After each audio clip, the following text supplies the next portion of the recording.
সালাম স্টিল ভোটের গাড়ি নিয়ে ঢাকা ১২ আসনের ফার্মগেট এলাকায় আছেন সহকর্মী তরিক ইসলাম। আমরা এখন সরাসরি চলে যাচ্ছি তার কাছে।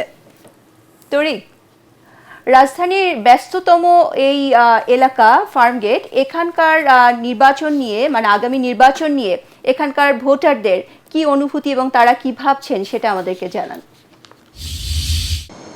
সীমা, ধন্যবাদ আপনাকে। আপনি ঠিক যেমনটা বলছিলেন, এই ঢাকা ১২ আসন এটা একটা শিল্পাঞ্চল এলাকা এবং এখানে অনেক গুরুত্বপূর্ণ শিক্ষা প্রতিষ্ঠান, বাণিজ্যিক ভবন এবং মিডিয়া পাড়াও কিন্তু রয়েছে। আপনাকে জানিয়ে রাখি, এই এলাকার অনেকগুলো সমস্যা রয়েছে। তার মধ্যে রয়েছে চাঁদাবাজি, যানজট, এর মধ্যে রয়েছে অবৈধ ফুটপাত দখল, একটা বড় সমস্যা।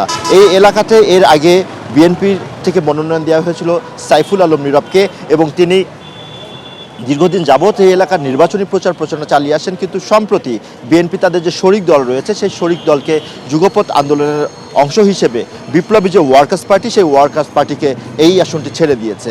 একই সাথে এখানে জামাতের প্রার্থী রয়েছে এনসিপির প্রার্থীও।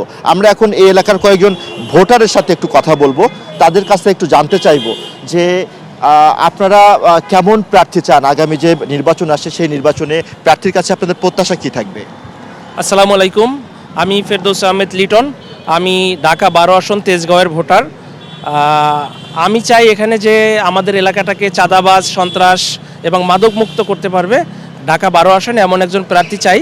আর এই ঢাকা ১২ আসনে মাটি ও মানুষের নেতা জনাব সাইফুল আলম নীরব ভাই, সে এখানে সব মানুষের সাথে ওতপ্রোতভাবে জড়িত এবং সে এখানে ছোটোবেলা থেকে তার এখানে বেড়ে ওঠা, রাজনীতি, ব্যবসা সবই এখানে, সে তেজগাঁওয়ের সন্তান।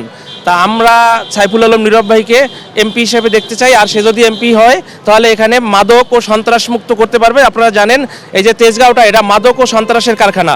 তো এখানে মাদক, সন্ত্রাস, চাঁদাবাজ, এই চাঁদাবাজ মুক্ত করতে হলে নীরব ভাইকে এমপি হিসাবে এখানে আসতে হবে জনগণের উপকারের জন্য। ভূমিকম্প সহনীয় মোস্ট ডিউরেবল দেশের প্রথম থার্মেক্স রড সালাম স্টিল। সালাম স্টিল বোঝে ডিউরেবিলিটি। সালাম স্টিল, মোস্ট ডিউরেবল স্টিল। ধন্যবাদ আপনাকে। আপনি একটু বলবেন যে প্রার্থীর কাছে আপনাদের প্রত্যাশা কি থাকবে?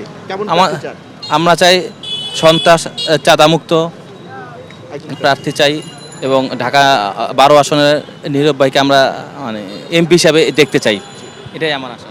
সীমা, শুনছিলেন যে এখানকার যারা ভোটার রয়েছে তারা বলছিলেন যে এখানকার যারা জনগণ রয়েছে, ভোটার যারা রয়েছে, তাদের সাথে দীর্ঘদিন যাবৎ এখানকার বিএনপির মনোনীত যে প্রার্থী, সেই প্রার্থী সাইফুল আলম নীরবের এক ধরনের সম্পর্ক রয়েছে এবং তারা চান যে সাইফুল আলম নীরবকেই মনোনয়ন দেওয়া হোক এবং তাকেই তারা ভোট দিয়ে জয়যুক্ত করতে চান, এমনটাই তাদের প্রত্যাশা।